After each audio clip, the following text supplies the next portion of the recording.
Hello, what is up mga ma'am, sir, ma'am? Ako po si Ralph Cifra, isang visual artist from Manila, and today we are going to review the McFarlane Toys Deathstroke. So let's start with the head, head. Head muna tayo mga ma'am, sir. So sa head, you have the mask. Super cool ng headgear niya. You have the closed headgear here. Closed part of the headgear dito sa kanyang right side. Tapos meron pang battle damage dito sa kanyang part ng eyebrow, and then meron pang armor dito sa may jaw, and then dito rin sa opposite side. Tapos sa kabilang side you have the parang siyang metallic bronze na bronze orange, metallic orange bronze na yung dating dito sa actual. Hindi siya yung super bright orange, muted siya na may metallic, may kasama ring hint ng brown and red. Tapos sa body armor niya, meron siyang texture na parang siyang dotted na pattern. Tapos meron din dito mga battle damage sa shoulders. You have the orange metallic trim.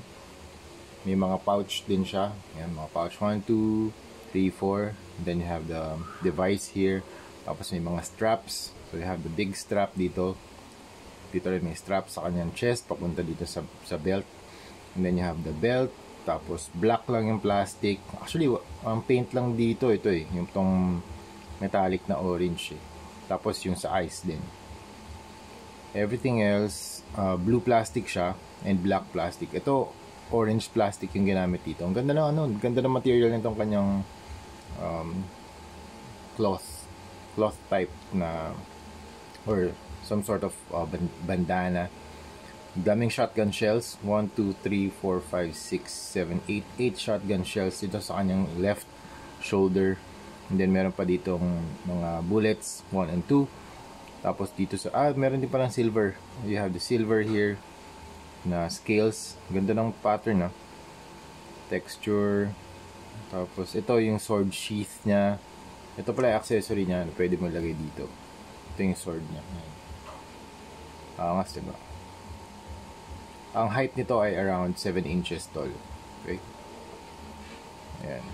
Tapos, comparison with other MCF or McFarlane toys, ito yung Batman Injustice. 7 inches tall lang sila. Ayan. And, yan. Batman The Dark Knight. Okay? 7 inches tall. Magka-scale sila. So, super cool. Bagay na bagay sa mga 7-inch na collection nyo. And then you have the pouch here sa kanyang belt. You have the gun. Hindi naman siya removable, pero super nice ng addition na weapon na yan. And then you have the straps dito sa legs. May mga sections siya na nilagyan din ng metallic na orange para lang magkaroon ng color separation. Hindi lang siya blue lahat. Hindi blue yung armor. Actually, yung armor niya para siyang ibang kulay ito. More on blue, para siyang na may hint ng green din. Para siyang dark blue green. Ayan, zoom in natin. Ayan. Para makita nyo rin yung actual na color. Okay, tapos dito sa kanyang arm, you have the gauntlets. Dito sa gloves niya, metallic orange. Ganda din ng likod niya. May pocket siya dito, black 1 and 2. Left and right. Tapos yung pouch siya. You have the straps 1, 2, 3. May mga buckles din. Ang ganda ng detailing ng McFarlane toys talaga. So super nice. Dito sa kanyang feet, meron ding strap. Ganda. Yun yung kanyang face. Let's zoom in sa face. Ayan. Ang ganda ng mga ring dito. Ang definition dito sa mask. Yung eyes din, very expressive. Kahit isa lang yung nakikita, alam mong siya, galit siya. Ready to kill. Yan. So, ayan, articulation. Up,